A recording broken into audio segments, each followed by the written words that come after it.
Disney, the happiest place on earth. We've all seen the movies, we all know them, we all love them. But how did it all start?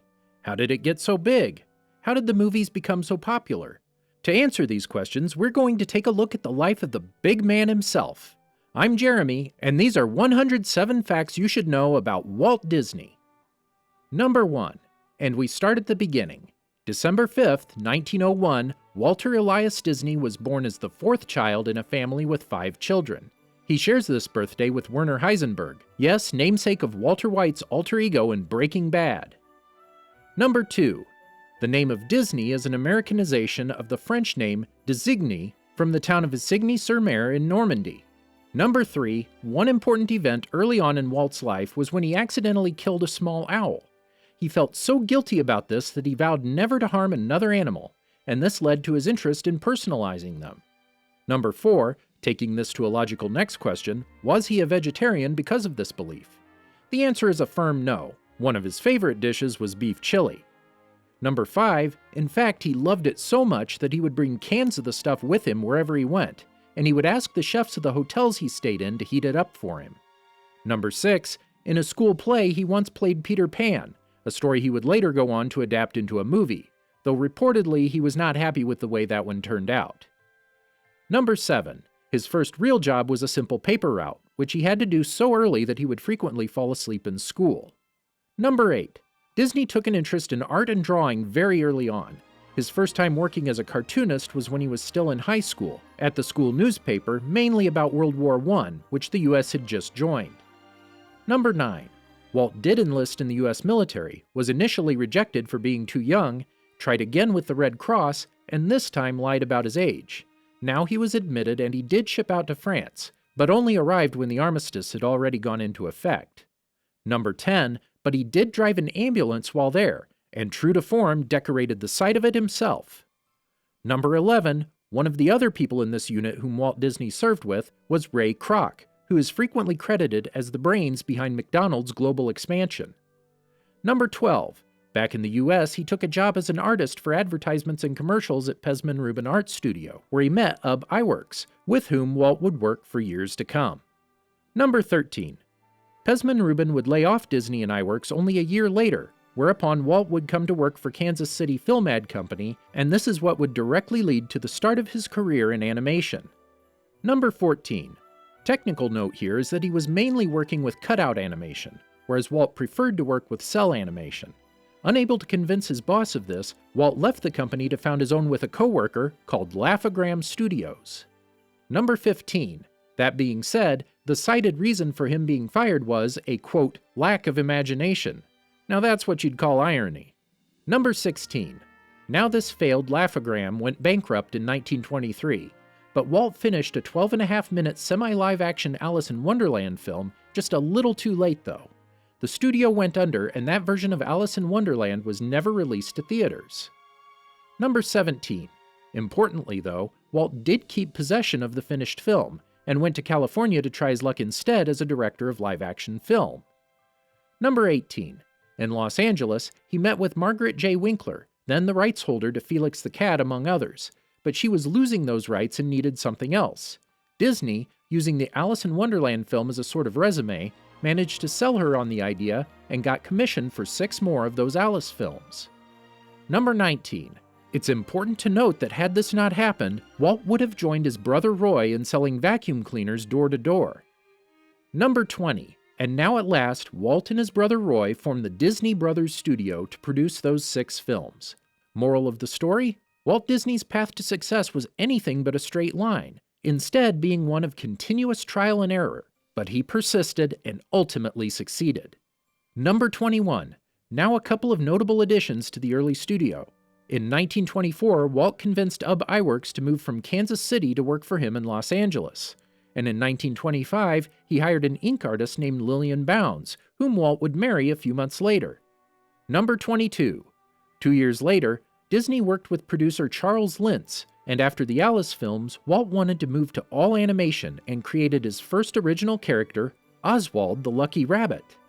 Number 23. 1926 is the point where the studio was renamed to the Walt Disney Studio, a name it would carry for the next 3 years, then being renamed to Walt Disney Productions. Number 24.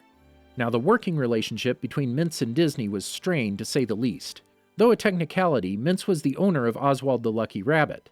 The two had a falling out over money, whereupon Mintz convinced basically all of the animation staff from the Disney Brothers studio to come work for him in Universal, with only iWorks remaining with Disney. Number 25. So now the Disney Brothers studio needed a new mascot, which turned out to be quite the team effort. Walt sketched a cartoon mouse he called Mortimer, a design which iWorks would later refine, and Lillian didn't like the name Mortimer, instead suggesting to call him Mickey. Number 26. Mortimer would show up in an animated short in 1936, though, as Mickey's romantic rival for Minnie's affection. Apparently, Mortimer's design was based on Walt himself, though. Number 27. Here's where things get a little muddy. The first finished film with Mickey Mouse is Plain Crazy, but it wasn't the first one to be published. That was Steamboat Willie. Number 28. Steamboat Willie is significant in another way, as not only was it the first widely released appearance of Mickey, it was also the first cartoon ever to be made with a fancy new technology, post-produced sound. This is what truly made the 7.5-minute short a big hit with the audience. Number 29. This will also become a running theme in Walt's life and, by extension, this video. He was always looking for technological innovations to make his films better, and this is a big part of what made him so successful. Number 30. Plain Crazy would later be revised, now with the addition of sound, and released in 1929 to be another hit for Disney. Number 31. Walt Disney himself famously did the voice of Mickey Mouse until 1947, leading to many at the company saying that while iWorks gave Mickey his shape, Disney gave him his soul. Number 32. But this did create friction. Walt refused to give iWorks the credit he deserved for Mickey's final design, and iWorks left the studio in 1930 to found his own animation studio. Number 33. Perhaps unsurprisingly, iWorks Animation wasn't able to compete though, and he returned to Disney in 1940, where he started working on special visual effects and technologies which would lead to breakthroughs that would pave the way for more movies like Mary Poppins. Number 34. Now Disney begins the Silly Symphony series, which soon became a decent hit. It wouldn't really take off until 1932 when they released the installment Flowers and Trees, which became one of the very first animated films in full color and became a huge hit. Number 35. This was not a surprise though, as Walt had managed to secure the Technicolor patent, making him the only person allowed to make animated films in color. This patent was only valid for 2 years. Number 36. Because most of the animation had already been done in black and white, Walt nearly went bankrupt converting the whole thing to color, but it definitely paid off because it was a huge hit and would also win him his first Academy Award. Number 37. This was the first of 22 Oscars Walt Disney would win during his life, more than any other individual. He won a further 4 more honorary Oscars and was nominated a total of 59 times. Number 38. In fact, Walt would receive at least 1 Academy Award nomination every year for the rest of his life, with the only 2 exceptions being 1933 and 1941. Number 39. That said, one of the cartoons he produced in 1933, Three Little Pigs, was so popular with the general audience that it was frequently billed over the actual feature film it was supposed to accompany. Number 40. For his 35th birthday, his employees threw him a surprise party at the behest of his brother. 2 of the animators thought it would be funny to make a short clip of Mickey and Minnie consummating the relationship. Walt fired them both on the spot. Number 41. By 1934, Walt was growing tired of producing nothing but animated shorts. They were successful, but having spent years trying to make people laugh with his cartoons, he started wondering if it would be possible to make people cry with them instead, and he decided he needed to make a feature-length animated movie. Number 42. To say the media were skeptical of this would be an understatement. They were so convinced that it would be a disaster, they nicknamed the project Disney's Folly, and they may have had a point. Number 43. The production of Snow White and the Seven Dwarfs cost $1.5 million, which doesn't sound so bad until I tell you that it exceeded its originally estimated budget 3 times over. Number 44. But it definitely struck a chord with audiences, because not only was the film a huge hit with audiences earning $8 million, it also won him an honorary Academy Award, one full-size statue accompanied by 7 smaller ones. Number 45, but then a tragedy struck the family. After the success of Snow White, Walt bought a new house for his parents, but there was a leak in the heating and his mother died from carbon monoxide poisoning, something Walt felt guilty over and is frequently hailed as the reason why so many Disney characters don't have mothers. Number 46. This convinced the studio to begin 2 more projects in 1938, Pinocchio at the start of the year and Fantasia by November. The problem was, animation takes a long time, and both of them were released in 1940, by which time World War II had broken out in Europe, meaning very little revenue from over there. The Disney company was now in trouble. Number 47. So in that same year, Walt and Roy decided to take the studio onto the stock market in an attempt to expand their funds, and this in combination with a salary cut of everyone at the company and producing Dumbo on the cheap largely worked, and it kept the studio afloat. Number 48, around this time though, Disney took a stab at adapting Hans Christian Andersen's fairy tale The Snow Queen, but he couldn't quite get it to work. It would be 70 years before this finally came to fruition, as Frozen. But given how loose the adaptation is, no surprise he couldn't get it to work. Number 49, it's late 1941 and the US joins World War II. Walt doesn't enlist again, he's a bit too old for that, and instead starts producing training videos for the military and various factories supporting the war effort. Number 50, on the more cartoony side, he also made propaganda films for the US Department of the Treasury, both to promote the sale of war bonds and in an effort to lift public morale, which was very low at this point in time. Number 51, 1942 sees the release of Bambi, another financial loss for Disney, again because of the war, but he couldn't get around it. It had been in production since 1937. Number 52. The propaganda was more successful though, the most famous of which probably being Der Führer's Face featuring Donald Duck, whom we haven't mentioned until now, despite having been created in 1934. Number 53. This film also went by the titles of Donald in Nutsyland or Nightmares in Nutsyland. You can see why they didn't go with those, even in the context of the war. Number 54. That said, an Army draft notice was delivered to the studio following the Pearl Harbor attack, addressed to Donald Duck. Number 55. However, one of Disney's propaganda films, Victory Through Air Power, was shown to, among others, Winston Churchill and Franklin D. Roosevelt, and actually went on to influence policy and strategy of the Allies, mostly concerning long-range bombing. Number 56. One of the scenes in that film, a rocket bomb destroying a German submarine pen, led to British engineers developing that cartoon into a real weapon that would become known, informally, as the Disney bomb. Number 57. While that bomb worked well in theory and even in testing, a continuous problem the pilots had using it was accuracy, so the actual success of the bomb is debated. Number 58. It's 1945, the war is over, and Walt Disney can now focus back on keeping his company afloat, because throughout the war it was perilously close to bankruptcy. Number 59, the company was $4 million in debt with the Bank of America, which is huge, and the only reason the bank didn't pull the plug on it was a gut feeling by the executives that even though the risk was high, it would pay off in the long run, which it did. Number 60. One thing to note on the war, there are very persistent rumors to this day that Walt Disney was secretly a Nazi sympathizer, but as far as anyone who actually worked with him was concerned, this isn't true. Even Art Babbitt, developer of Goofy, who hated Walt and went so far as to sue him at one point, never mentioned anything of the sort. Number 61. So why the rumors? Well, they started in 1938 when Leni Riefenstahl, the famous director and Nazi propagandist, got a tour of the studio from Walt Disney himself, only a month after the Kristallnacht, a massive attack on Jewish-owned buildings and synagogues in Germany, so there was no way to make that look good. Number 62. And that brings us to 1946, when because of their consistent money problems, Roy Disney convinced his brother that they should be including more live-action pieces into their animated movies to save money. Number 63. Walt listens to this, and in that year they release Song of the South. Great timing. Way to make all those racism arguments go away.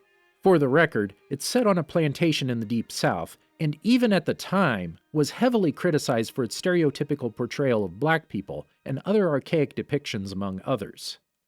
Number 64. If you haven't heard of that movie, it's because Disney doesn't want you to have heard of it. It's never been released on home media in the US, and neither is it on Disney+. Number 65. Now, while there is no real evidence to support the notion that Walt Disney was considered a racist by the standards of the time, there is plenty of evidence that he was fervently anti-communist. He had been passing information on that subject to the FBI from 1940 to his death. Number 66. For this, he was given direct contact with J. Edgar Hoover, head of the FBI, and given the title of Full Special Agent in Charge Contact in 1954. Number 67. Walt Disney was quite the train enthusiast, having originally wanted to become a train engineer. Obviously, this didn't happen, but when he moved to Holmby Hills in 1949, he did get a miniature railway in his own backyard, and gave it the rather grandiose title of Carrollwood Pacific Railway. Number 68. For this, he got a rideable, working steam locomotive that he named the Lily Bell after his wife. Number 69. Sadly, he didn't get to enjoy it for very long. In 1953, there was an incident while one of his guests was operating the train, causing it to derail, and a girl suffered burns on her leg from the escaping steam. Number 70. A lot of investors in the studio were not sold on Disney's idea of a theme park, so he set up another company with his own money to get different investors to build his park.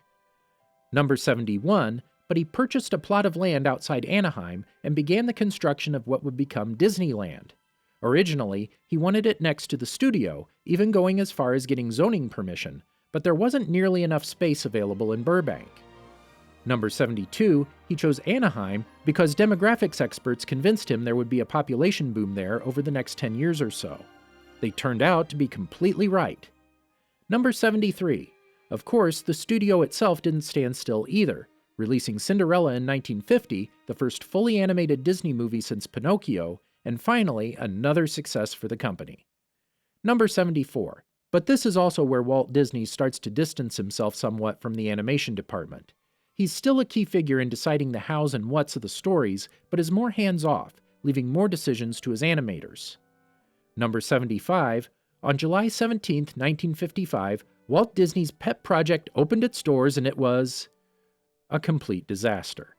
Because of counterfeit tickets, it was too busy. Rides weren't finished and kept breaking down. Traffic was backed up, water fountains didn't work, and the weather was so hot that the freshly poured asphalt slightly melted, and women in high heels would sink into it. Number 76. It was, however, attended by Disney's friend Ronald Reagan. Reagan was a television host at the time for the show General Electric Theater. Number 77. A lot of people also thought that the water fountains being turned off was because the opening ceremony was sponsored by Pepsi, and that it was a cynical attempt to sell more drinks. The truth was that the plumbing wasn't finished because the workers were on strike, and Walt had to choose between having either the toilets working or the water fountains, and chose the former. Good call. Number 78. Walt's love for trains persisted though. The train around the park's 4 themed areas was designed to look like the miniature train he had in his own backyard, albeit a lot bigger. Number 79. But ultimately, those issues were all ironed out, and the park soon became a big hit, having attracted 3.6 million guests by the end of its first year. Number 80. Around this time as well, home media begins to rise, and Disney, ever the innovator, latches on immediately. He struck a deal with ABC, believing it could be a powerful marketing tool, which he was quickly proven correct on. Number 81. Walt was also called in to produce a film for the World Fair in 1958, and produced a short film called America the Beautiful, which would be moved a year later to the American National Exhibition in Moscow. It was one of the most popular attractions there. Number 82. When Soviet leader Nikita Khrushchev visited the US in 1959, he had 2 requests: to meet John Wayne and to visit Disneyland. He wasn't allowed into the park, but he did get to meet John Wayne. Number 83. Walt Disney was also chosen to be the head of the pageantry committee, and designed the opening, medal, and closing ceremonies of the 1960 Winter Olympics. Number 84. Despite not being involved with the day-to-day at the animation studio anymore, the technical firsts did keep up though, having the first animated movie in CinemaScope, Lady and the Tramp, the first animated movie on 70mm film, Cinderella, and the first movie to use Xerox cells, 101 Dalmatians. Number 85. And of course, in 1964, one of his biggest hits came out with Mary Poppins. He had been trying to buy the rights from the author of the books, P.L. Travers, since 1938, after his daughters had made him promise to turn the book into a movie. Number 86. The struggle for the rights and the creative direction of the movie was adapted into a movie of its own in 2013, Saving Mr. Banks, with Tom Hanks as Walt Disney. Number 87. Fun thing to note, Tom Hanks is actually a distant cousin to Walt Disney. Number 88. Incidentally, most aspects of this movie are not accurate. When Travers arrived in Hollywood to give her approval of the script, Walt Disney himself left a few days into her visit to go on vacation to Palm Springs.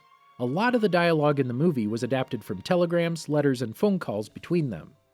Number 89, and while Travers famously didn't like the movie, critics and audiences loved it, and it was Disney's only movie to be nominated for Best Picture during his life. Number 90. For the 1964 World Fair in New York, he developed the It's a Small World, sorry for putting that incredibly catchy tune in your head, Great Moments with Mr. Lincoln, Carousel of Progress, and Ford's Magic Skyway, all of which would later be reinstalled in Disneyland. Number 91. With the success of his theme park, he was looking to venture out to other places, and he started planning a ski resort in Mineral King and Disney World in Orlando, Florida. Number 92. Ever the futurist, he wanted the centerpiece of the park to be Epcot, his idea for what the community of tomorrow would look like. Sadly, he would never see this project finished. Number 93. Walt Disney was diagnosed with lung cancer in November of 1966 and died from it a month later, only 10 days after his 65th birthday on December 15th. Number 94. The lung cancer was not a huge surprise though, since Walt had been a heavy smoker since he was a teenager. However, because he sold products aimed primarily at children, he avoided smoking in public where they could see him. Number 95. It also gave him quite a heavy smoker's cough, something that was very useful for his employees as it often heralded his arrival. They would also warn each other with the phrase, "Man is in the forest," a reference to Bambi. Number 96, there are two very persistent rumors, one being that he was cryogenically frozen, and one that he was buried under Disneyland. Neither are true. Walt was cremated and his ashes interred at Forest Lawn Cemetery in Los Angeles. Number 97. Epcot was never built though, and even though Walt's brother Roy came out of retirement to finish the park, Walt's vision was never fully realized, instead being turned into the Epcot Center in 1982. Number 98. Neither was the ski resort, which would remain a paper project forever, as the company saw way more potential in the Orlando park. Number 99. The last few years of his life, Walt did become more involved with the production of movies though, and the last movies he worked on were The Jungle Book and Winnie the Pooh and the Blustery Day. Number 100. Technically, he also worked on The Happiest Millionaire, but that movie was such a disaster both critically and financially that we don't really count it. Number 101. After Walt's death, you can kind of tell just how much of a driving force he was behind the animated movies, as both their frequency and quality would take quite a hit after 1966 for years to come. Number 102. There is some debate about Disney's last words. It was either Kurt Russell, who was a child actor at the time, but even Russell didn't know why Walt Disney would say his name on his deathbed, or a comment on how shabby the water tower at Disney Studios looked. Number 103, whatever the case, studio executives made sure that the water tower is now regularly repainted. Number 104, people often think that the Disney logo was Walt's signature, but this is not true. His signature was much simpler, and the logo was designed by an animator at the studio. Apparently, Walt himself was never able to replicate it. Number 105, he quite disliked being referred to as Mr. Disney by his employees, and insisted that they just call him by his first name. Number 106, after his death, he left 25% of his estate to CalArts, which the private university used to build up the campus. Number 107, and in spite of his very recognizable appearance, Walt banned Disney employees from wearing a mustache in 1957, a ban that was not lifted until the early 2000s. And that's it, 107 facts about Walt Disney. He lived a fascinating life, so there were many facts that we had to leave off this list. What's your favorite fact about Walt Disney? Be sure to let us know in the comments below, and while you're there, remember to like and subscribe for more great content every week. And remember, Frederator loves you!